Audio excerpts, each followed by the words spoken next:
Bapak Ibu yang terkasih, bacaan Injil hari ini begitu indah.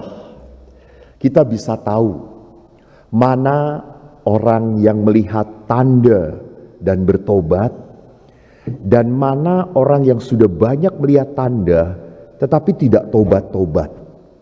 Orang Farisi, ahli Taurat, mereka datang kepada Yesus hanya untuk apa? Pertama-tama untuk menjebak dan menyalahkan Yesus. Mereka tidak datang kepada Yesus dengan iman, kepercayaan. Tidak. Mereka dengan apa? Dengan mau melihat dulu, melihat. Saya lihat dan baru saya akan percaya. Maka Yesus berkata apa? Tanda seperti apapun tidak akan pernah membuat kamu percaya. Kenapa? Karena kamu datang dengan apa? Bukan datang dengan iman, kepercayaan, tapi datang dengan sebuah keraguan. Datang dengan sebuah tunjukkan dulu, mustahil, tidak mungkin kamu ini Mesias, kamu ini Kristus, tidak mungkin. Maka Yesus berbicara kepada ahli Taurat dan orang Farisi yang notabene tahu banget perjanjian lama. Pasti mereka tahu tentang kisah Yunus. Maka Yesus mengatakan, lihat tanda begitu besar Yunus. Orang Niniwe saja bertobat. Tetapi kamu tidak berubah. Tidak mungkin. Jadi tanda seperti apapun tetap membuat kamu tidak akan pernah bisa percaya pada Yesus. Saudaraku yang terkasih, mungkin kita pun sama. Kita punya pengalaman iman. Pada saat-saat tertentu kita mengalami, Tuhan menyertai aku. Tuhan memberkati aku. Di saat itu iman kita teguh, kuat. Tapi jangan lupa, ada saat-saat tertentu di mana kita melihat, kok seperti ini ya, kok susah sekali ya, kok banyak masalah ya. Saya sudah baik-baik saja, tapi kok kenapa saya dapat musibah? Tanpa sadar, musibah, masalah, kalau kita tidak hati-hati, seringkali membuat kita ragu pada Tuhan. Bapak Ibu yang bersama saya dari Surabaya kemarin, mungkin tidak menyadari sebetulnya pagi ini saya gelisah, asli gelisah. Tapi kan saya bukan perempuan yang ngomong, saya laki. Kalau laki itu gelisah, meneng. Kenapa gelisah? Satu, saya itu menyeberang lewat tadi Gilimanuk, lalu Gilimanuk mana Jawa?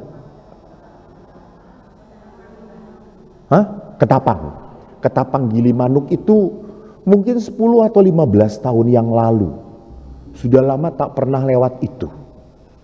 Lalu pada saat tadi kemarin mau berangkat ada cerita. Beberapa tahun yang lalu ada kapal di bawah ombak mati. Banyak yang mati. Waduh, kata saya. Terus dikatakan ini mendekati Agustus September loh. Biasanya ombaknya kenceng banget di selat itu. Betul. Lalu tadi pagi saya itu naik lift dengan suami istri yang baru pulang dari Bali ke Jawa. Dia lihat saya bawa koper. Dia tanya, Bapak mau pulang Pak? Iya, mau kemana? Nyebrang. Wah Pak, bahaya Pak, ombaknya sedang besar Pak. Ya katanya kan kalau pagi-pagi enggak ada ombak. Salah Pak, paginya sebelum matahari terbit. Wah salah kita, kata saya itu. Atau malam sekali itu ombaknya enggak terlalu besar Pak. Waduh, saya diem. Kalau saya ngomong kepada umat pasti lebih gelisah mereka. Pastor tuh harus membuat tenang, bukan membuat gelisah. Kalau gelisah, yo dewean wae, sendirian. Lalu akhirnya saya tanya supir juga, wah kemarin malam Romo crowded sekali di sini. Ya semoga lancar ya nanti ya Romo. Ya Pak, ya Pak. Maka tiba-tiba tadi pagi Bapak Ibu, saya berdoa di mobil bersama-sama mereka. Tadinya saya hanya mau doa 3 Salam Maria saja. Tapi saking saya takut, kita doa rosario saudara-saudara. Kita rosario, lah kok setelah rosario hati saya tenang, hati saya damai. Saya takut seperti Yunus. Saya yang berdosa, 3 pasang ini yang celaka juga.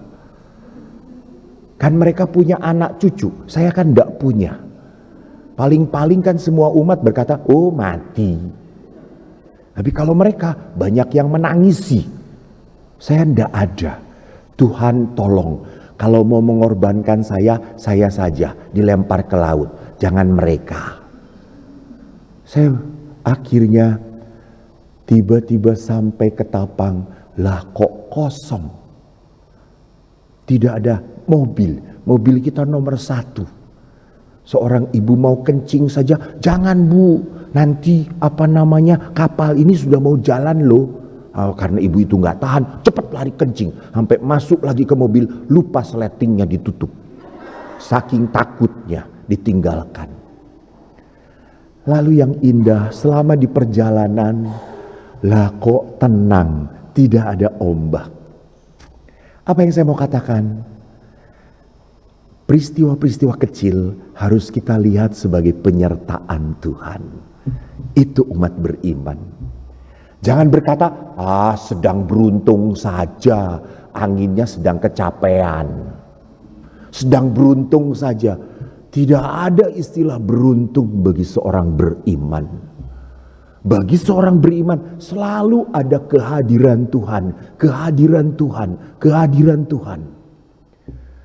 Maka sama, kalau setiap hari kita selalu merasakan kehadiran Tuhan, saya jamin hidupmu akan penuh dengan rasa syukur. Saya jamin Tuhan selalu akhirnya akan apa? Menunjukkan berkatnya. Karena kalau misalnya ya, kalau Tuhan ini seperti saya, misalnya, kan eko gendeng toh ya. Sudah dikasih berkat, menang we, ndak pernah bersyukur. Oh tak antem sekalian. Modar kowe. Baru pada saat setelah kita mau mati, Tuhan tolong, rasain toh. Artinya dalam kehidupan, justru pada saat kita melihat ada tangan Tuhan, ada penyertaan Tuhan, maka hati kita pun penuh sukacita, penuh rasa syukur. Dan saya yakin berkat Allah makin melimpah dalam hidup kita. Saudara-saudariku, mari kita penuhi hati kita dengan rasa syukur, dengan kepekaan.